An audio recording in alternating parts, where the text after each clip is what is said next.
Okay, so to begin with, let's look at the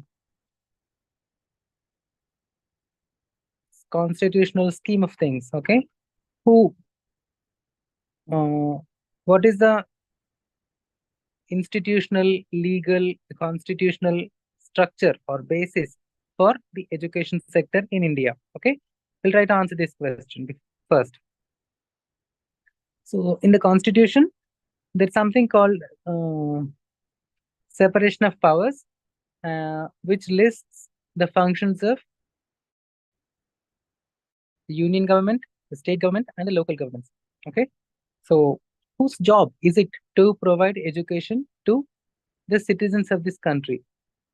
Whose responsibility is it? Okay, so as per the constitution, education figures in the union list, which makes it the responsibility of the union government or the central government to provide education to the citizens of the country. Education also figures in the states list. So it's also the responsibility. So education is not exclusively the job of the union government or the central government, but state governments can also provide, not just can also, but have to provide education to the people of the respective states. What is the rationale for education being in both the list, both the union list and the state list? It's probably because India is not a India is a country of diversity. Okay, each state has its own, you know, culture, cultural preferences, histories. Okay, different kind of different kind of societies, social customs, and so on. Okay, and so education is entwined with all of these. Education is not some external input. Okay, education is something provided by society to itself. Okay, so if each state has its own character, its own, you know, uniqueness, we cannot expect one one single model or one single form of education to be applicable across the country. Okay, at some level, there's some common features across all states, partly because of the recent history under British colonialism and later as 70 years as independent country. We have some commonalities across all states. Each state is not totally unique and not totally different from the states around it. Okay, there's some commonality, and based on that commonality across all states, the union, okay, the education provided by the union works on that basis. Okay, whereas the education provided by states tends to cater to a little more local preferences, local characteristics, and so on. Okay. So, so if education is the duty of the union government, the central government, how does that government carry out this function or carry out this function? How does it provide education? So when we talk about education, we need to talk in terms of different levels. Okay.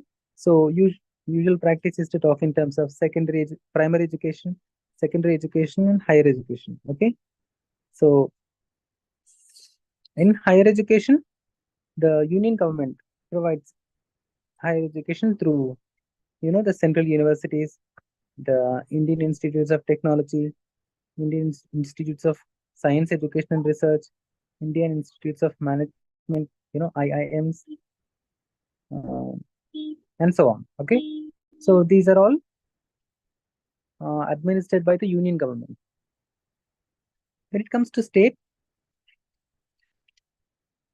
uh, state provides higher education through state universities, like, for example, our own Dr. B.R. Ambedkar Open University, Usmania University, and so on, and also through various government colleges, junior and degree colleges. Okay, So those are the higher educational institutions administered by the respective state governments.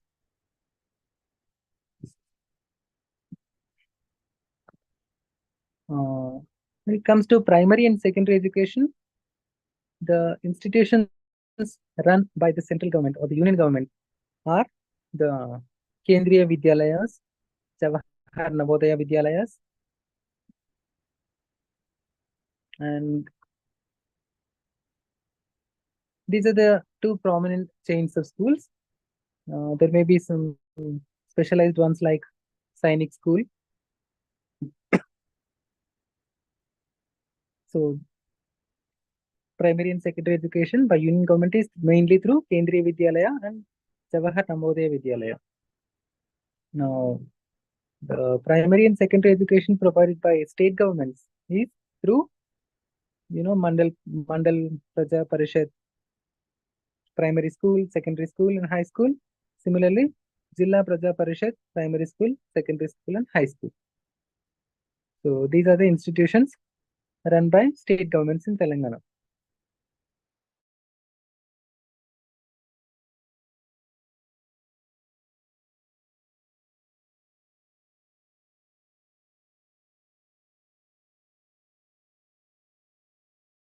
So education system.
I'd like to share screen once again. Sorry, there is a connectivity problem. Okay. Now, okay, we were discussing the education scene in India. Okay, different how the union government and state government provide education. Next, topic is the educational policies of the governments. Okay, so what are the landmark education policies? First, the very first education policy of independent India was formulated through the University Education Commission in 1948, and then in 1952 we had Secondary Education Commission, and in 1964 to 66 we had Indian Education Commission.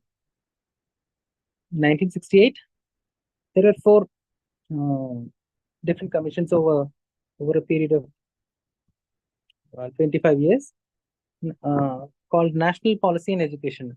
The first edition of this National Policy on Education was formulated in 1968.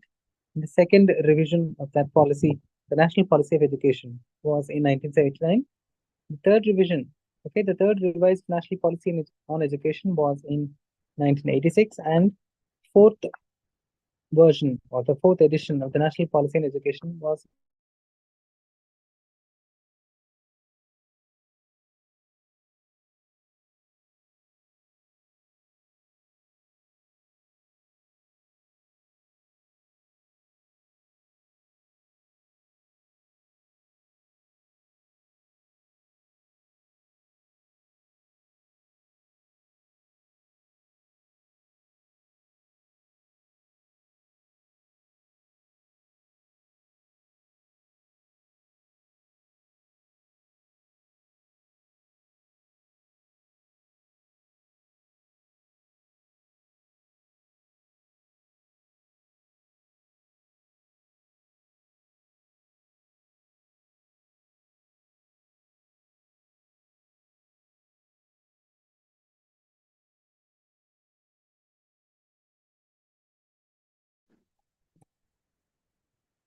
One second, I'm sharing the screen again.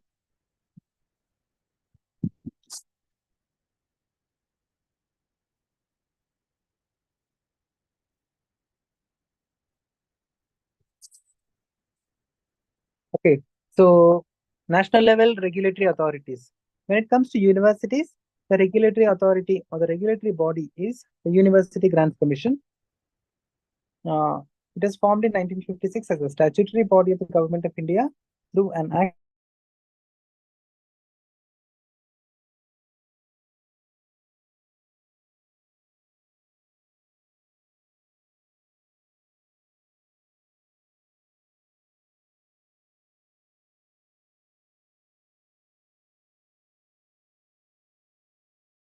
in terms of standard region-wise coverage throughout the country. The UGC has decentralized its operations by setting up 6 regional centers at Pune, Hyderabad, Kolkata, Bhopal, Guwahati, and Bengaluru.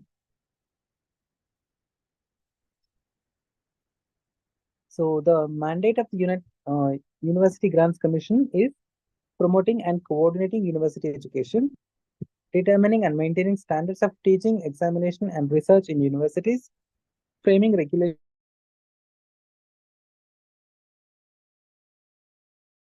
university education, dispersing grants to universities and colleges, serving as a vital link between the union and state governments and institutions of higher education, advising central and state governments on the measures necessary for improvement of university education. So these 6 points are the mandate of the University Grants Commission. What does it do? What are the functions of the UGC? It allocates and disburses. It allocates and disburses grants to universities.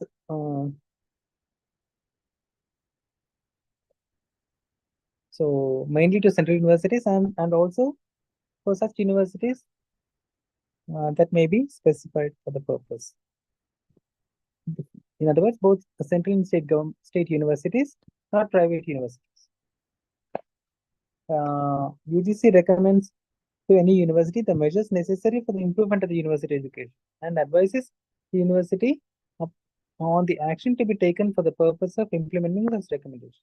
Okay, it can recommend actions to can recommend actions specific actions to any university for improving its standards. Next,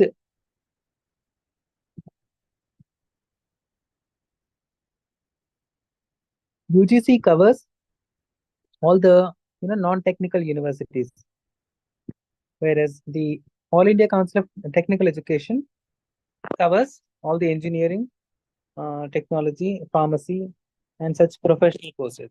Okay, so this was established in 1945 as a national level apex advisory body to conduct a survey on the facilities available for technical education and to promote development in the country in a coordinated and integrated manner. And to ensure the same, as stipulated in the National Policy of Education 1986, AICT was vested with statutory authority for planning, formulation, and maintenance of norms and standards in technical institutions, quality assurance through accreditation, funding in priority areas, monitoring and evaluation, maintaining parity of certification and awards, management of technical education in the country. So AICTE is like the technical counterpart of UGC, whereas where the UGC covers and it deals with the non-technical, that is a general education institutions, AICTE deals with technical education institutions, like all the engineering colleges, MBA colleges, pharmacy colleges, and so on. Okay. Third is the National Medical Commission. This has been constituted by an Act of Parliament known as National Medical Commission Act 2019, and it came into force in 2020. The Board of Governors. So this National Medical Commission supersedes superseded. When it formed, it superseded the Indian Medical Council Act of 1956, which governed the medical education until then. So now it's the National Medical Commission, which administers or which supervises medical education in the country. What are the functions of NMC? NMC lays down policies for maintaining high quality and high standards in medical education. It also lists down policies for regulating medical institutions, medical researchers, and medical professionals. And it also makes necessary regulations in these matters. It also assesses the requirements in healthcare, including human resources for health and healthcare infrastructure, and develop a roadmap. It ensures coordination among autonomous boards and all of these administrative powers. So we've covered the regulatory institutions for general education, for technical education, and for medical education. For the first one, it is the UGC. For technical education like B.Tech, Pharmacy, engineering, pharmacy, and management, it is AICTE. And for medical education, it is the National Medical Commission.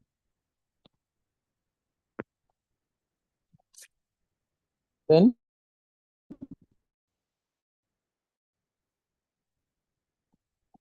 there's a organization, a body called ICSSR, which stands for Indian Council of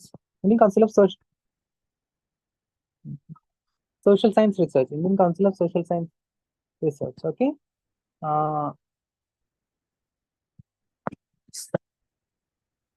this is a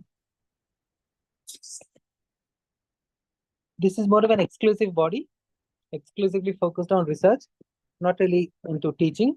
So it provides grants, okay, research grants for research projects in social sciences.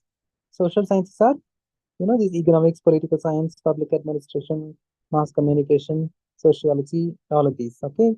So it provides two different kinds of grants: the major research project and the minor research project. So it provides funding for specific research projects. It's not really concerned with teaching standards and so on. Its mandate is only to provide support research in social sciences. Next, the book pensions on body or the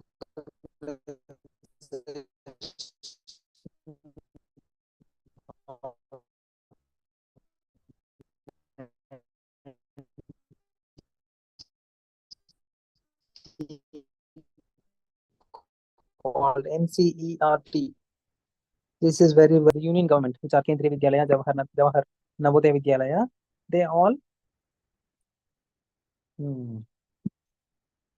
provide education based on the textbooks prepared by the National Council of Educational Research and Technology, which is NCERT. Sorry, Research and Training. National Council of Educational Research and Training. So this is an autonomous organization set up in 1961 by the Union government to assist and advise central and state governments on policies, programs for qualitative improvement in school education. So in addition to research, development, training, extension, publication, and dissemination activities, NCERT is an implementing agency for bilateral cultural exchange programs with other countries. Its objectives are to administer basic childhood education, to encourage education of girl child, to promote value education,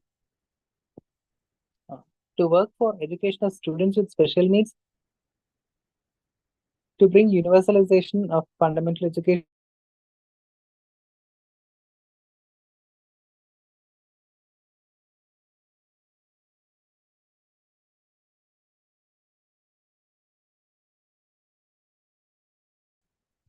objectives are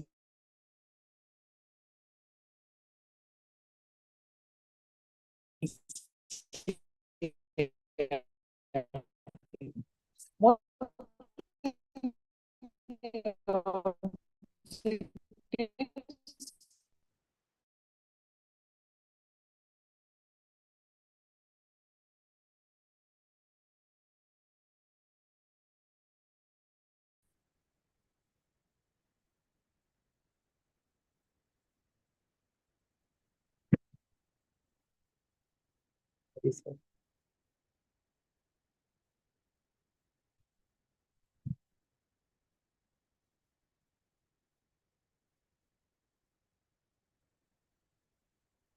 Okay, next, the technical institution.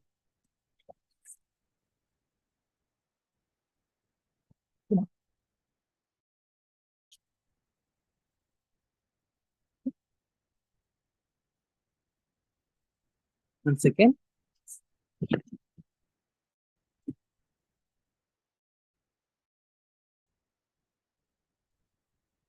Bathroom.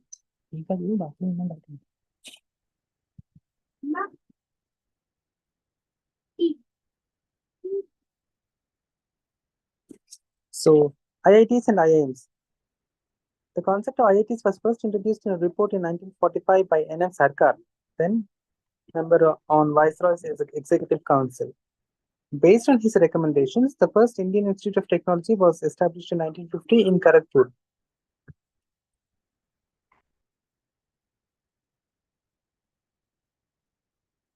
And within a decade of the launch of the first IIT, four more were set up in Bombay, Madras, Kanpur, and Delhi. Decades later, the sixth IIT was established in Guwahati in 1994. And in 2000, there were several new IITs. Among them are the University of Roorkee, which became an IIT in 2001. And in 2008, six new IITs were established. IIT Bhubaneswar, IIT Gandhinagar, IIT Hyderabad, IIT Patna, Rajasthan, and Ropar. Okay. Then two more followed. One at Indore and another at Mandi.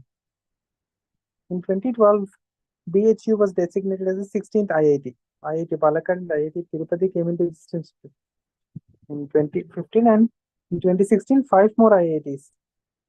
IIT Dhanbad, IIT Bhilai, IIT Goa, IIT Jammu, and IIT Dharwad were started. These are considered the centers of excellence in engineering and technical education. They have earned a place of their own in the field of engineering and technology across the world. IITians are preferred all over the world for their technical skill and abilities. Okay, next is Indian Institutes of Management. These are also very prestigious for the very rigorous academic work and for high quality professionals that they churn out. Okay, so they provide um, fellow program in management, which is like a PhD equivalent to PhD, and they also provide executive education.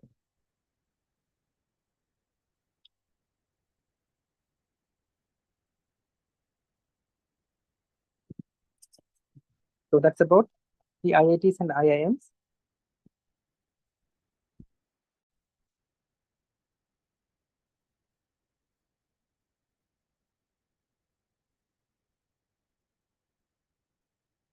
Next is primary, secondary, and higher education.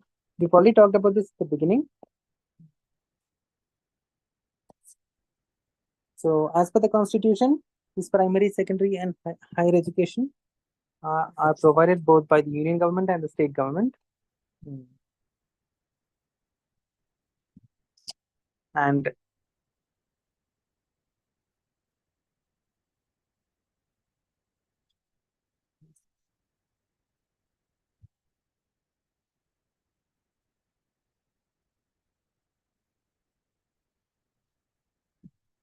for school education, there are many types of school boards. Okay, so for example, in Telangana, we have Telangana State Board of Secondary Education.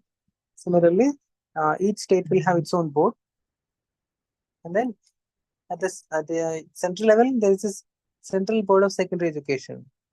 They are the certifying board. Okay, so majority of school students in India are enrolled in state level boards. Apart from CBSE, there's also Indian School Certification Board and National Open School and also several international schools. where Western pattern of pedagogy and examinations are carried out. Open school. Successive governments are trying to universalize uh, by providing universalized education by universalizing access, retention, and achievements.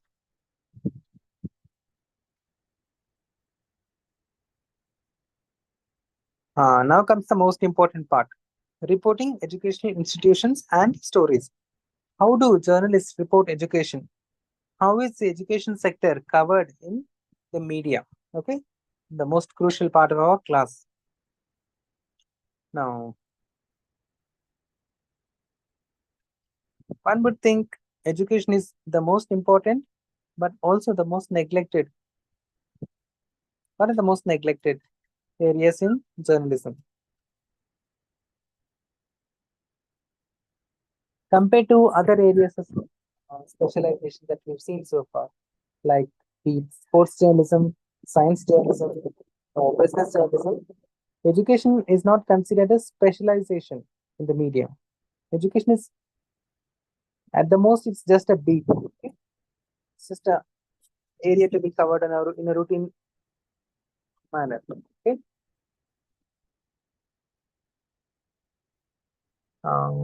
India is such a vast country with such a big education sector, so many universities, colleges, schools, and so many issues to be discussed. But there are no dedicated publications.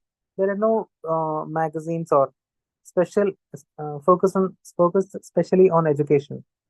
Whereas in much smaller countries, there are dedicated education magazines, educational weeklies. Here, we don't even have serious supplements. Okay, if not standalone publications, at least we don't even have supplements, weekly supplements. All we have is this Pratibha. Those don't really cover education sector.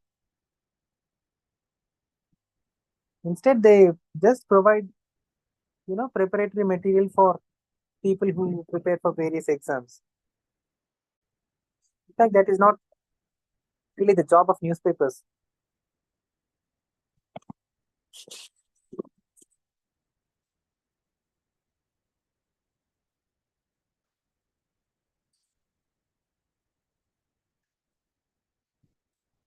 What are the issues that an education focused publication can cover? What are the hottest issues now? Hmm. One thing that immediately comes to mind is the NEET exam, the national entrance exam for engineering, medicine. One particular state has been in opposition from the beginning, opposition to this NEET exam. It says, and the state is Tamil Nadu. It says that NEET exam violates, the federal principle.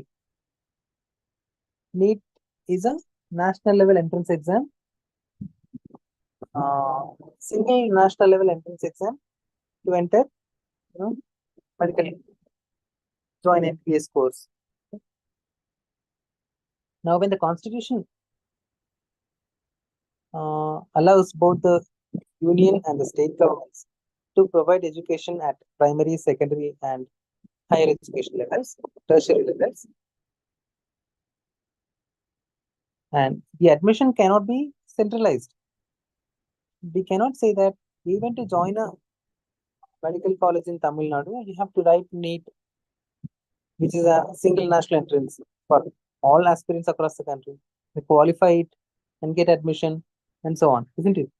States should be able to hold their own entrance exams. If they can run, if they can provide education, if they can provide certification for all these decades, they can as well conduct entrance exams, isn't it? So that is a hot issue now. Next, Telangana, in both Telugu states, one issue that keeps coming up around the time of results is students, is suicides by students. Okay, this comes from excessive pressure to perform. Uh,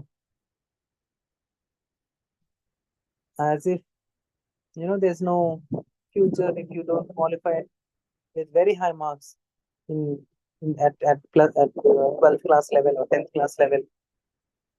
Okay, so that kind of pressure has built up over decades in the Telugu states.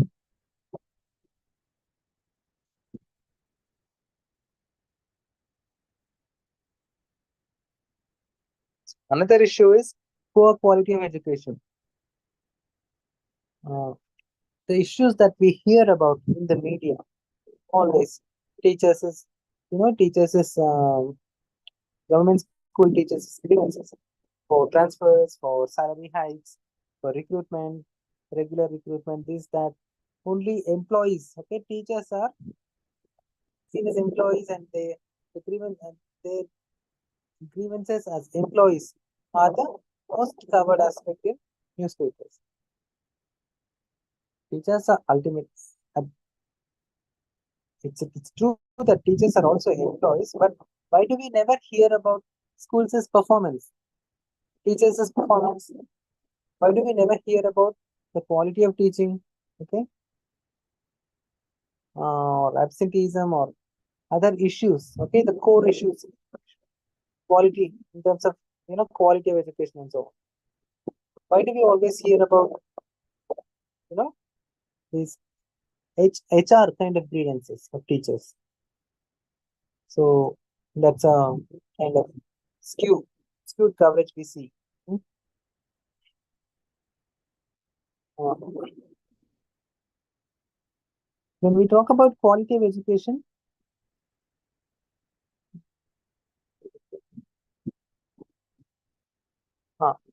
uh, UGC publishes an annual report called AISH, All India Survey on Higher Education. Okay, so this survey gives us some data in terms of enrollment, in terms of enrollment across different communities, sections of society, and so on, and uh, some indication of how people see education, especially higher education. What about primary and secondary education? There must be reports. There's one report prepared by an NGO called Pratham. Okay, and the report is called Annual Status of Education Report, ASER or ASER report. This gets a lot of attention every year. Okay, we hear anecdotes or we hear stories like fifth class student cannot read third class book, or fourth class student cannot do third class arithmetic or second class arithmetic. Only 30% or 40% of the fifth class students were able to read a third class textbook, and so on. Okay, generally, this ASER report paints a very it paints a picture of somewhat dismal state of school education in the country. So that gets a lot of attention in the media, and but just an episodic one. It's like just it's a part for a few days. We see reports, we see op-ed articles, and then it vanishes. So that's about reporting on education issues in higher Indian university campuses. Okay. Okay, there are some subheadings here. Let's go through them. Student unrest.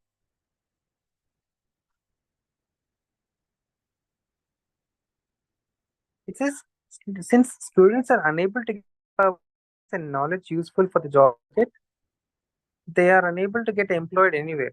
So there is unrest in the campus. Hmm. Is is this how do how does it say this? Does it say this on the basis of any research or just casual observation? I don't know. Next subhead is unemployment. It says majority of students remain unemployed after completion of their post graduation. Intensive educational skills relevant to the market have to be adopted in the campuses. Unemployment. Okay. Yeah, to some extent there is a skills mismatch. Uh, the economy, the jobs, okay, has moved on. It's very technology intensive. There's no normal human, okay. There's no job that requires a normal human presence, normal human communication. It's all very the interface. Hey, everyone has to work through technology. All interaction is through technology. Okay, and for this, job aspirants are required to have certain kind of technical skills, certain kind of language skills, okay, which are not really provided to the bulk of students through all these primary, secondary, and higher education institutions. It's partly the the blame should partly go to the provider, which is the government. Next subhead is lack of infrastructure. Okay, apparently these are issues in universities. Lack of infrastructure, adequate funds are not made available. By whom? That's not mentioned. So adequate funds are not made available for building infrastructure, and hostel and library facilities are not adequately provided in many campuses. By whom? Why do you say it in passive voice? Say it in active voice. Next subhead is lack of academic environment. Campuses of late, okay, that is, university campuses of late are getting bogged down in political wars. Really? The frequent political interference is affecting academic atmosphere. Oh, really? Academic environment is vital to expose students to academic vibrancy and train them to be a thorough specialist in the chosen.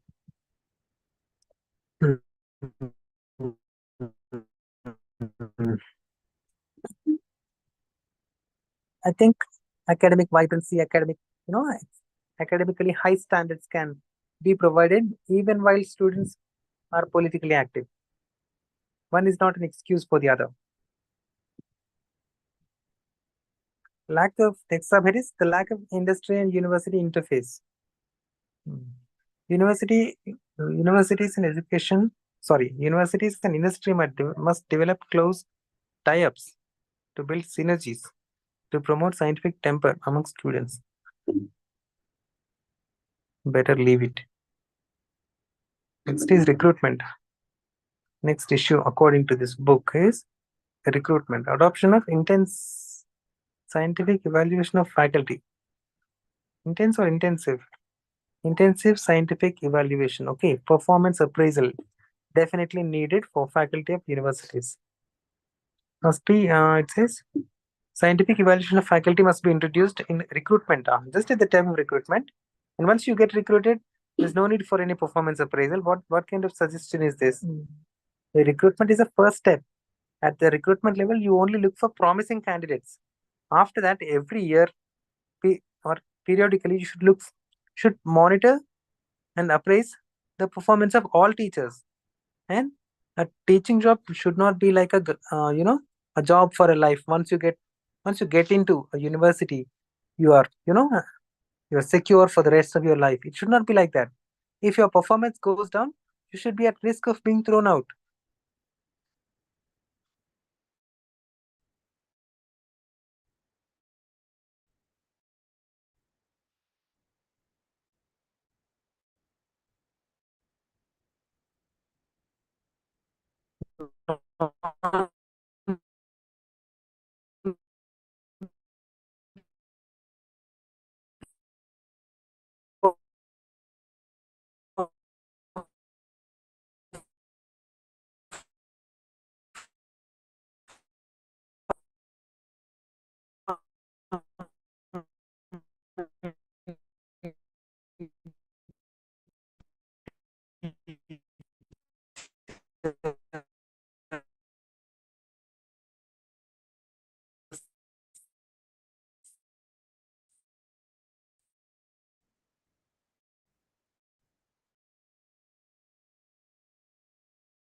Next, government lacks a strong policy for campuses, has ruined the campuses.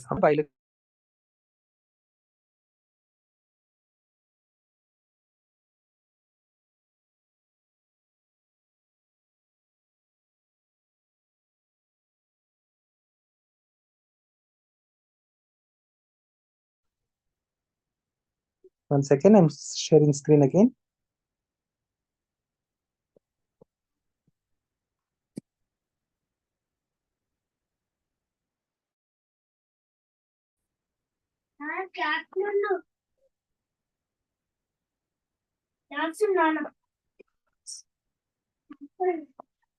So, next, second question in the first set. Discuss the functions of AICTE, also straight from the book.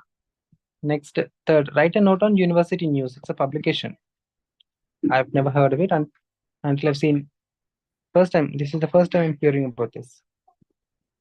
Second set, answer the following questions in 30 lines. Okay, give an account of primary, secondary, and higher education. Account of, okay.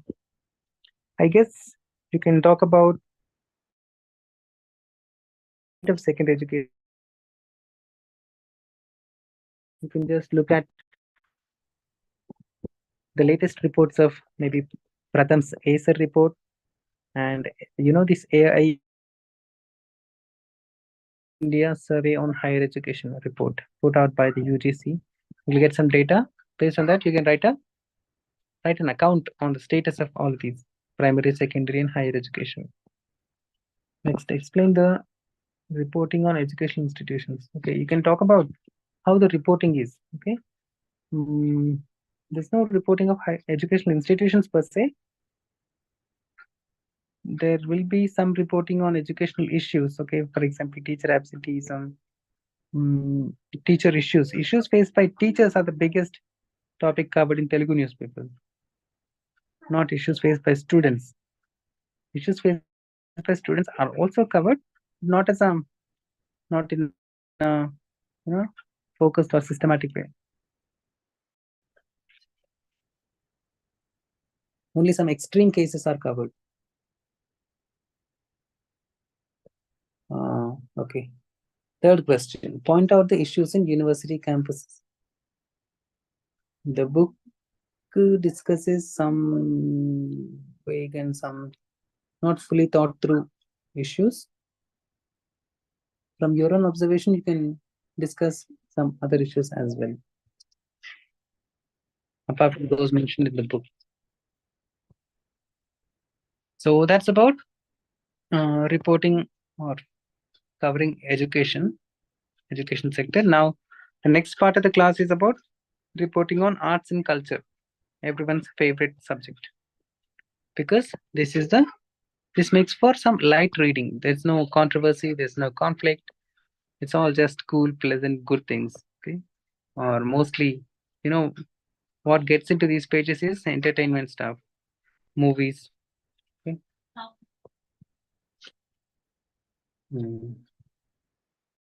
So the arts introduction.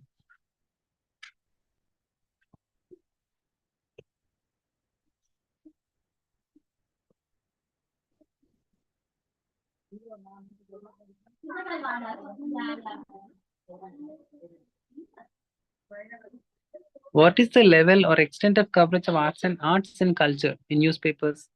Do we see any arts and culture coverage in Telugu newspapers? The only thing that is covered intensively and extensively is movies. Tollywood, Bollywood. That is the only sector within arts and culture which is covered. Among English newspapers, the Hindu has this Friday review, performing arts like music, dance, drama, all of those. Then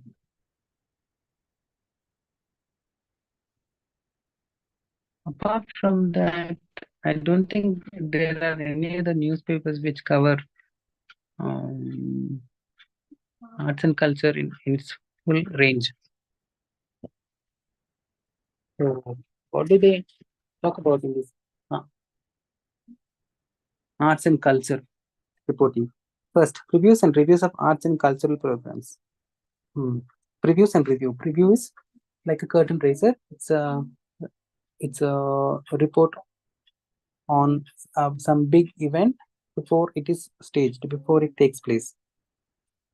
And review is after attending. Review is a kind of report with some critical assessment of the show or the performance or the movie. Okay, after it is released, after it is staged. So one is before, the other is after.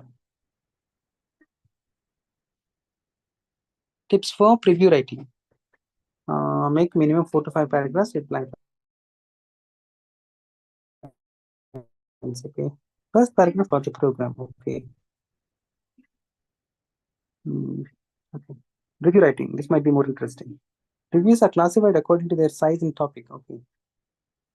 A small review is generally 3 to 5 paragraphs. The contents are treated with greater detail in a separate section of the review. Okay. The details of the publisher. Nothing much in this. Film review. That's art. Okay, let's see these art reviews. Art reviews are of numerous varieties. They can be superficial, knowledgeable, thought-provoking, perfectionist, discouraging, or encouraging to the artist. Okay. So art reviews can be all of these. Superficial, which means at the surface level. Okay, not very deep, not deep at all. It's just surface level treatment. So art reviews can also be knowledgeable. Okay, that means the reviewer has some deep knowledge of what he's writing about, and his review goes into all that deeper critical assessment of the performance. And they can also be thought-provoking or perfectionist. Okay, perfectionist is when we believe that there are some certain standards that need to be met. Okay, that is the purpose of the performance. Okay, there's another school of thought which believes in individualism, individual expression. Okay, for the second school of thought, the individual expression is more important, whereas for the first one, perfectionism, that means there is a certain set standards which have to be met for the performance to be considered good. So reviews can also be discouraging or encouraging to the artist. This is generally, I mean, this better be avoided.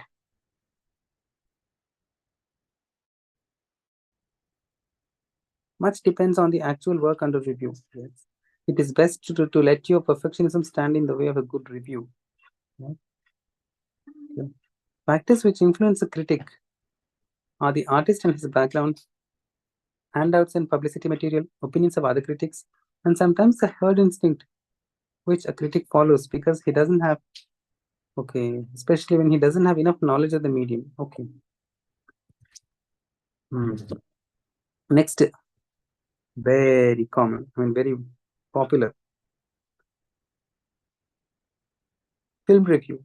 It serves the reader, the newspaper, and sometimes the producer.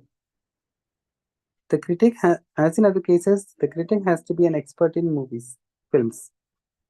He or she must be fully aware of film techniques, styles, and expression.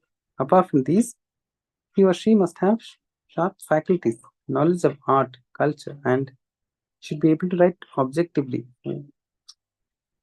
It's not easy to see day out and continue to write good reviews about them.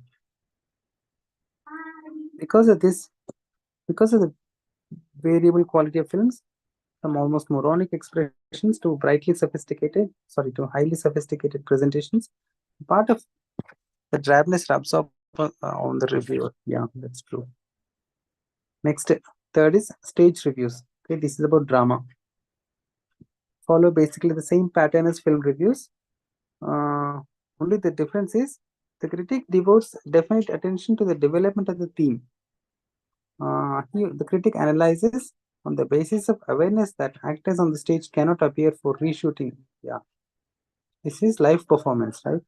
So there's no reshooting. So the critic has to keep that aspect in mind when he analyzes the drama or the performance.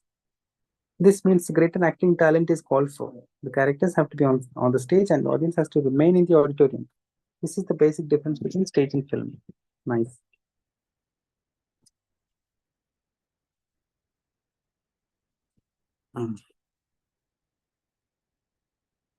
Felicitation film awards. Okay, these are all things that arts and culture writer can cover. Cultural events, music, dance, drama, which we've discussed above. Next, felicitation of artists. Okay, film awards. National film awards, state level film awards. There are many privately sponsored film awards. Some prominent, some not so prominent. All of these are the domain of the arts and culture review writer.